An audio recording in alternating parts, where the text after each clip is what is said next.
নমস্কার সবাইকে, মিঠাই লিটিল ওয়ার্ল্ডে আপনাদের স্বাগতম। আমি আজকে একটা ইলিশ মাছ দিয়ে গাঁঠি কচুর রেসিপি নিয়ে চলে এসেছি।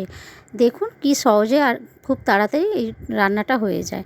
যারা খেতে ভালোবাসেন তারা এইভাবে করে খেতে পারেন। প্রথমে কচুটাকে আমি আলুর মতন ভালো করে খোসা ছাড়িয়ে দিয়েছি। অবশ্যই কচুটাকে আগে গোটা অবস্থায় ধুয়ে নিতে হবে, না হলে পরে ধুলে অসুবিধা আছে। তারপরে কড়াইতে 2 চামচের মতন সর্ষের তেল দিয়ে, যেরকম কচুর পরিমাণ সেরকম অনুপাতে তেল দিতে হবে। দিয়ে কচুটাকে ভালো করে একটু ভেজে নিতে হবে লাল লাল করে। তখন কিন্তু আপনারা নুন দেবেন না, শুধু হলুদ দেবেন, কারণ নুন দিলেই ওটা একটা হড়হড়ানি ভাবটা বেশি বোঝা যাবে। ওই জন্য হলুদটা শুধু দেবেন। হলুদ দিয়ে ভালো করে কচুগুলোকে একদম লাল লাল করে সুন্দরভাবে ভেজে নেবেন। নেওয়ার পর দেখবেন একদম যখন লাল হয়ে গেছে, কড়াইতে যখন লাগছে না, তখন নিয়ে নেবেন। দিয়ে কড়াইয়ের মধ্যে একটা কুকারের মধ্যে, তাড়াতাড়ি হওয়ার জন্য অবশ্য, যাদের তাড়াতাড়ি হওয়ার দরকার নেই তারা নাও করতে পারেন, আমি করেছিলাম তাই দেখাচ্ছি।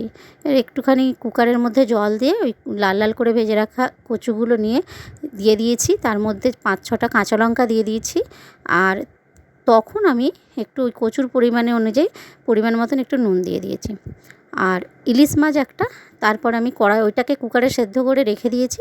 তারপরে আমি কড়াইতে একটা ইলিশ মাছ ভেজে নিয়েছি, কারণ একজন খাবে তাই জন্যই একটা। আপনারা যজন খাবেন সেরকম ইলিশ দিতে পারেন, কোনো ব্যাপার নয়। আর দিয়েছি তার মধ্যে ওই তেলের মধ্যেই দিয়ে দিয়েছি।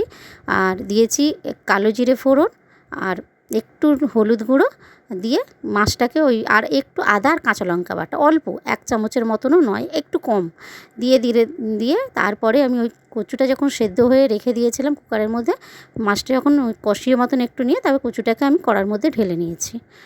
নিয়ে এবার ভালো করে গরম করে নিয়েছি। নেওয়ার পর ভালো করে ফুটিয়ে, যেরকম গ্রেভি রাখবেন, খাবেন সেরকম গ্রেভি রাখবেন।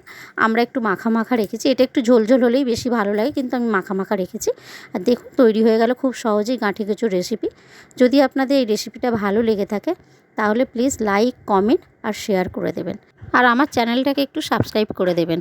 Thank you.